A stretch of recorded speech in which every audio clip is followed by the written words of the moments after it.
Nasira ng gumuhong lupa na may kasamang malalaking bato at troso ang ilang bahay sa Lanuza, Surigao del Sur. Marami pong kasada sa probinsya ang hindi pa madaanan bunsod ng landslide. Nakatutok si Jandy Esteban ng GMA Regional TV.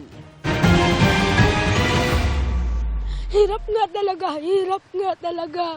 Nasira ng bagyong Basyang ang bahay ni Glory Vic dahil sa pagguho ng lupa sa bayan ng Lanuza, Surigao del Sur. Naano din ng baha ang kanilang mga gamit. Dahil sa tindi na buhos ng ulan, gumuho ang lupa na may kasamang malalaking bato at mga troso.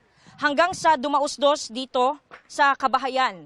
At isa sa mga natamaan ay ang bahay ni Nanay Alma. Lahat-lahat wala kaming gamit. Okay lang kasi nakaligtas kami. At saka ngayon wala kami pati tubig, hirap kami. Pagkain, wala kami. Pira, wala. Lahat. Tulungan niyo kami. Tulong-tulong ang mga magkakapitbahay sa pagtanggal ng mga naiwang debris. Natabunan din ang mga kalsada sa bayan. Sarado pa rin ang bahagi ng National Road papunta sa kalapit na bayan ng Cortez. Nasa mahigit 1 kilometro yung affected area ng bahagi ng daan na ito dito sa sitio Katupgas, Barangay Norcia sa bayan ng Lanuza, Surigao del Sur dahil sa gumuhong lupa na may kasama mga bato at mga troso. At nasa 2 meters yung kapal niya kaya aabutin raw ng ilang mga araw bago ito tuluyang madaanan. Yung nagpapahirap po sa sitwasyon namin dito, ma'am, yung makakapal na lupa galing sa bundok, saka yung mga malalaking troso. Pero handa naman kami, mga equipment namin para sa clearing operation.